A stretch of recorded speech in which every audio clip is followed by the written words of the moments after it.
And I'm Zach Matthews, and welcome to the Pasadena City College Music Lab. Welcome to Music 101. This is going to be your Music 101 orientation, so pay close attention. We're really glad that you're taking this class, and we know that you'll learn a great deal about music theory. This is a great class for those of you who are just wanting to learn a little bit more about music and maybe help you with your performances better. And it's also a terrific starter for people who would like to be music majors and need to learn a lot more and get up to speed and be better at reading and knowing more about how music is notated and how it works. This course does not have a lecture portion. You're going to be doing the work yourself on our lab computers and out of a workbook. You will be interacting with our lab staff, so you'll have plenty of help, but we want you to understand that there's no scheduled time. You simply come in and take the course when you can and when the music lab is open. The music lab hours are posted in the lab itself and also on our Music 101 Canvas website.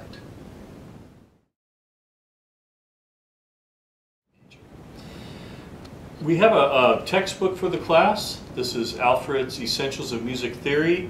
Remember EMT, because later when we go to the computer, you'll be seeing that name of that program. Now in this book, we have work that you're going to be doing featuring the workbook, and then the other part of the class will be working on the computers. And also there will be some exams that you'll be taking as well. Alright, in our textbook, make sure you put your name across the top of the textbook. If we open it, you can see here are the table of contents. And in fact, for this class, you will be only completing units 1 through 12. Now, if I turn to the end of that 12th unit, you can see that there is some materials left over in the textbook. That's not required for Music 101.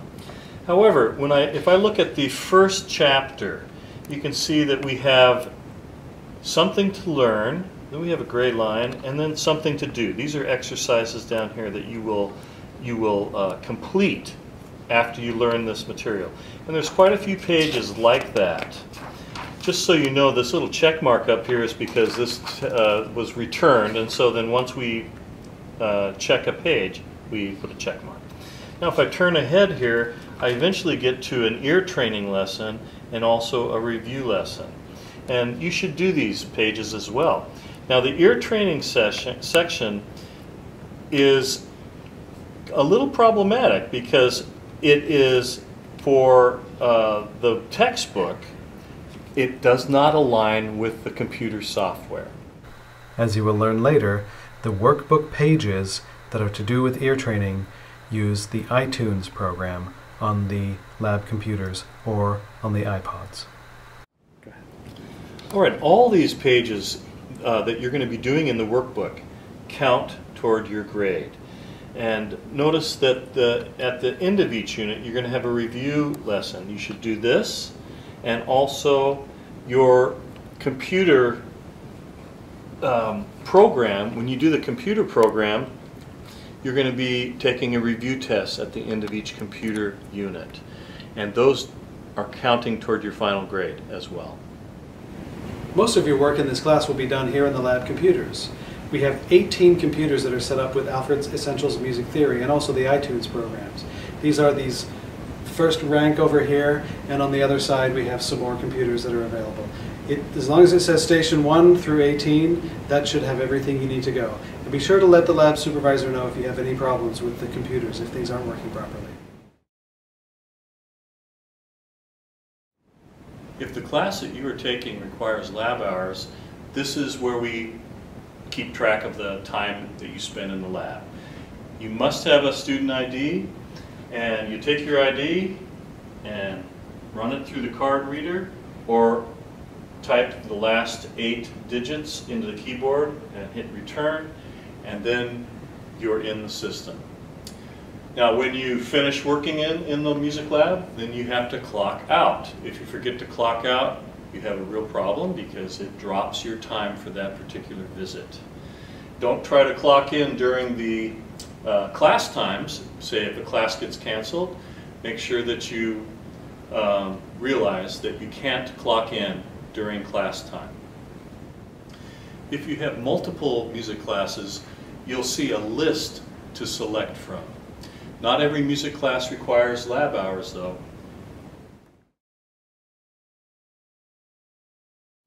To do well in this class, you're going to have to stay motivated and follow a routine of activities. We're going to show those to you now.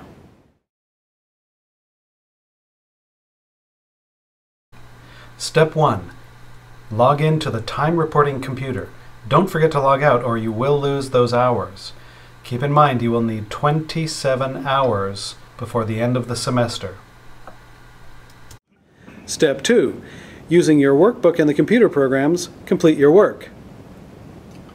You'll notice I'm on the first page of the workbook and I'm on the first page of the computer program. They correspond. Step 3. Do the ear training section in your workbook using iTunes on the iMac. You can also do the ear training on one of our lab iPods. Simply choose Music, choose Playlists, and look for the playlist that says Scrolling Music 101 Ear Training.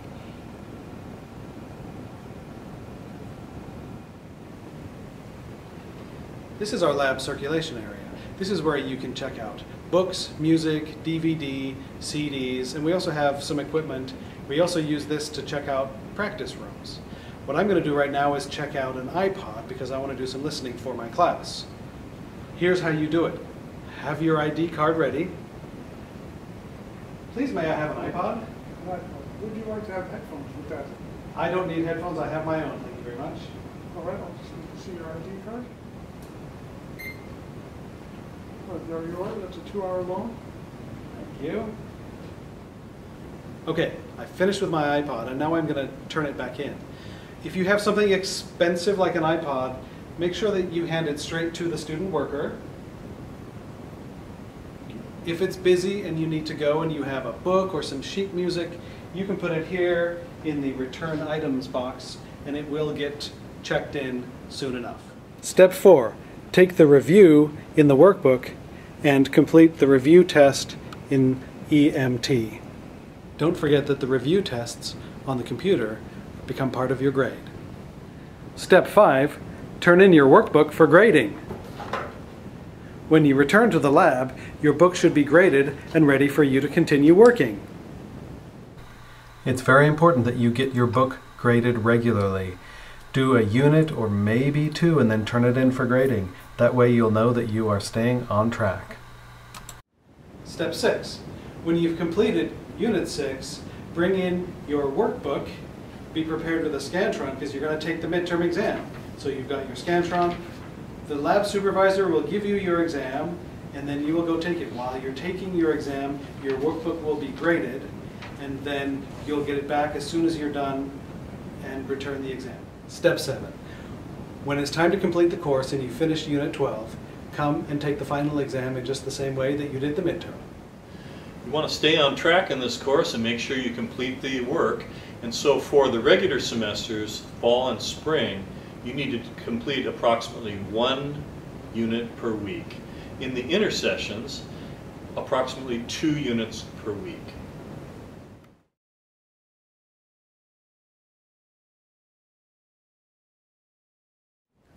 All right, when we go to the computer, you're going to look on the dock for the program. EMT, Essentials of Music Theory, you can see when I bring the cursor, the name of that program comes up. If I click, we get to the program. Now, for this program, you'll need to wear the headphones, so you just put the headphones on. And there are some controls for the headphones, volume controls right at the top of the keyboard here. The little speaker getting louder or softer, and the one to the left of softer is a mute button. Let's take a look at the Alfred's Essentials of Music Theory program that you will be using for this course. The first thing that you need to do, of course, is log in. Now, there should be a login provided for you.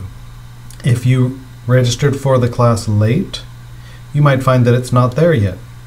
In which case you can use this login, Music Lab PCC. The password is the words Music Lab. No space, no capital letters. MUSICLAB. and that will get you into this program. However, what you will find is that if you are properly logged in, there will be a name. Look, this is you. So you find your name and you type in the last 4 digits of your student ID number. Here we go. This is the first screen you get to. Personally, I find this a little frustrating. It's not very clear what to do. If you look around, everything makes sense. But ultimately, what you will be doing is going here to View Lessons.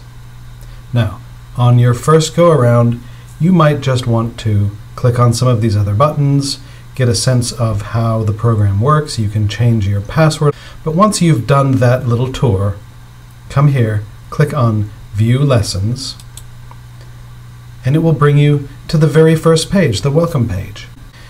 What you will find is you have very clear navigation over to the left in a sort of file folder, nested folder kind of approach. And in fact, what I'm going to do right now is show you how this works. If I start closing some of these folders up, you're going to see that as I close them, you just have these volumes. Now we are using volumes 1 and 2 on this program. Volume 1 gets you to the midterm. Volume 2 gets you to the final. Volume 3 is extra work you can do on your own sometime after you're finished with this class. But if you go to Volume 1 and you click on Unit 1, nothing happens. So you open that. Oh, look, here are the 5 lessons. Here's the ear training. This is the ear training that you will do on the computer, which, remember, is different from the ear training you do in your book. And then you come to the review section. So, to begin any section, you need to open the nested folder and get all the way down to the level of the lesson. There's that welcome screen again. Once you've hit the welcome screen, you can click the arrow in the bottom right-hand corner that always takes you to the next page. Here we go. Music is written on a staff of 5 lines and the 4 spaces between. As you can see, the computer program narrates for you and it gives you some directions, things are colored, and there are animations. This is a very effective learning program, and I think you'll find that it teaches you the material very quickly. You can go through this program start to finish by simply clicking the button at the bottom right-hand corner. It takes you to the next page, it takes you to the next page. It will, when you log in, remember exactly where you left off. I will remind you once more that when you get to the ear training portion of this class, you will find that there are exercises here on the computer. Do not do these with the workbook. Everything else goes in conjunction with the workbook, but on these, do them by themselves, and then go to your workbook and do the exercises there using the iTunes program. We'll talk about iTunes next. Okay, so when we're using our EMT program here, we do have some ear training pages as part of the computer program. And you should do those as preparatory. But we also have another set of ear training examples that you will need to work your way through as well. And that's utilizing the iTunes. And iTunes is right here. You can see a little blue icon with musical notes, and there's the iTunes name. If I click on that, then we get to the home page for iTunes. Notice that these are our playlists, and the first one is labeled Music 101 Ear Training, and then we have all of these files that you can listen to. And then as you do this work, as you work your way through iTunes, you will be making marks in your workbook. For this class, there will be a written midterm and a written final exam. You'll be needing a 100 question Scantron. It looks just like this. You can get these at the bookstore. There are 75 questions on the midterm and 100 questions on the final exam. For the Music 101 class, we have a bulletin board area, and this is also the area where you will be turning in your workbook for correction. Make sure you have your name on the outside of the book. When you turn it in, place workbooks dropped off here. After it's been corrected, it'll either be on the top or on the middle. Let's take a very quick look at your syllabus. We're not going to read the whole thing right now, but you are required to read it, and there will be a syllabus exam that you need to take at the very beginning of this course, so that we know you read it. Read through the whole thing. We want to draw your attention especially to the suggested routine, which you've seen here in this video, and then specifically the grading. There are 5 factors that make up your final grade. The completion of the exercises in units 1 through 12 of the workbook are 20% of your grade. The time spent on the computer drills and the reviews are 20% of your grade. Now, that time is clocked on the time reporting computer at the entrance to the lab. The completion of the review tests for units 1 through 12 on the computers. These are the computer tests, and that's 20% of your grade, so don't forget to get those done. There will also be a midterm exam, which is worth 20% of your grade, and finally, a final exam, also worth 20% of your grade. This course outline gives you an idea of the time frame that you should be using, and that should be it for the syllabus. Again, read it carefully and prepare yourself for that quiz. This ends your orientation, but you're just getting started, because the next thing you need to go do is get onto Canvas on the computer. It's canvas.pasadena.edu. You can download the syllabus for this course, which you need to read very carefully, and then stay in Canvas, because once you've read the syllabus, you will actually need to take a syllabus quiz. This is required, and if you haven't taken the syllabus quiz by a certain point early in the semester, you may be dropped from the course. So make sure that you start your progress right away, and we know that you are continuing to make progress. Canvas will be used throughout the semester to send you messages, so it's very important that you make sure you either check your PCC email regularly, or even better, forward it to the email address that you check on a regular basis. Thank you very much for your attention, and I'd like to wish you good luck in this class. And don't forget, you're not alone. There's always a lab supervisor on duty here who can help you with your work. Come to us, ask your questions. We'd be happy to help you. Good luck, and see you in the lab.